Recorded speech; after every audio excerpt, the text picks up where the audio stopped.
सबसे पहले तो बहुत बहुत बधाई, बहुत बहुत धन्यवाद सभी पत्रकार बंधुओं को जो आप पूरे देश के कोने कोने तक आवाज़ पहुंचाने का काम करते हैं। अखिल भारतीय महर्षि कश्यप निषाद अखाड़ा आप सभी का हार्दिक स्वागत, वंदन, अभिनंदन करता है। मैं राष्ट्रीय संत गोपाल नंद गिरी जी महाराज श्री धाम वृंदावन से मैं आप सभी को एक विशेष बात बता देना चाहता हूँ कि ये अखाड़ा मेरा नहीं है, ये अखाड़ा पूरे भारतवर्ष का, पूरे देश का अखाड़ा है। क्योंकि ये इसलिए देश का अखाड़ा है, वेदों में प्रमाण मिलता है कि महात्मा कश्यप ऋषि जो है उनकी ही 13 पत्नियों के द्वारा पूरी सृष्टि की रचना का वर्णन मिलता है। और ये हमको तब पता चलता है जब किसी घर में शादी विवाह होता है और उस समय पंडित जी जब साकोचार करते कहते हैं कि भाई गोत्र का नाम बताइए, तो जजमान महोदय कहते हैं मुझे अपना गोत्र नहीं मालूम। तो पंडित जी बड़े प्रेम से कहते हैं कि गोत्र नहीं मालूम है ना, तो आप सप्त ऋषियों में सबसे प्रथम ऋषि महात्मा जो कश्यप ऋषि हैं उनका नाम ले लीजिए। कश्यप गोत्र उपन्ना, तब जा कर के घर में शादी विवाह होकर के बहू घर में आती है। तो मैं आपको बता दूं ये सनातन का अखाड़ा है, ये क्योंकि संतों की भूमि है और महर्षि कश्यप भी संत थे, उनके द्वारा ही सृष्टि रचना हुई है। तो ये अखाड़ा संतों का है, सनातन का है, आप लोगों का है। तो इसलिए इस अखाड़े का नाम अखिल भारतीय महर्षि कश्यप निषाद राज अखाड़ा लिखा गया है, क्योंकि कश्यप ऋषि हमारे इस भारतवर्ष के प्रथम संत हैं जिनके द्वारा सृष्टि रचना हुई है।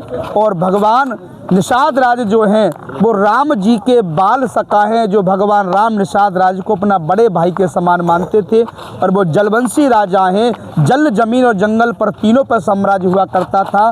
तो इसलिए जब जल नहीं रहेगा, जमीन नहीं, जंगल नहीं रहेगा, तो यहाँ पर ना कोई संत रहेगा, ना कोई राजा रहेगा, ना भक्त रहेगा। ये अखाड़ा पूरे देशवासियों का है और ये अखाड़ा प्रथम बार लगा है। और हम सभी प्रशासन वालों से निवेदन करेंगे कि जिस प्रकार से हमने अब की बार अखाड़े में प्रथम बार सेवा दी है, हमको ये अखाड़ा की ज़मीन थोड़ा आगे दी जाए और जिससे कि हम ज़्यादा से ज़्यादा संतों का, भक्तों का और मेले में आने वाले श्रद्धालुओं का हम लोग सहयोग कर सकें।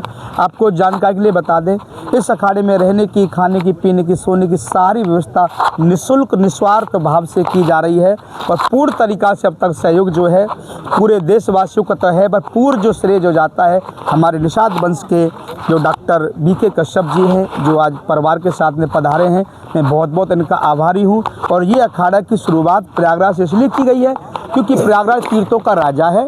और वेदों की बात मानो तो प्रयागराज संगमरमर तीर्थ राज जो हैं वो जलवंशी संत जलवंशी राजा हुआ करते थे। अपने पूर्वजों का आशीर्वाद लेकर के हम लोग आगे बढ़ रहे हैं। इसके बाद हरिद्वार, उज्जैन, नासिक और प्रयागराज में अर्ध कुंभ हो, महाकुंभ हो या माघ मेला हो, अखाड़ा भरपूर लगाया जाएगा। और आपको बता दें इस अखाड़े की छोटी सी विशेषता, सुबह तो प्रसाद बनता है, पर शाम को 7 बजे से रात्रि को 12 बजे तक यहाँ पर भक्त आएँ, हम लोग धूने पर बैठ कर के अपने हाथों से टिक्कर और चोखा बना करके भक्तों को खिलाने का काम करते हैं। और ये हमारी परंपरा है। आपने देखा कि हमारे अखाड़े में जो भी कोई भक्त आता है पहले चंदन लगाते हैं, अक्षत लगा करके, पुष्प वर्षा करके, माला उपन्ना पहना करके हम लोग उसका स्वागत इसलिए करते कि ये हमारे सनातन की परंपरा है। निषाद राज वंशज के बारे में क्या कहना चाहते हैं, जबकि नाम भी अखाड़े में जुड़ा हुआ है जी, इसको लेकर के क्या सोच है, क्या उद्देश्य है इस अखाड़े का? देखिए, इस अखाड़े का एक ही उद्देश्य है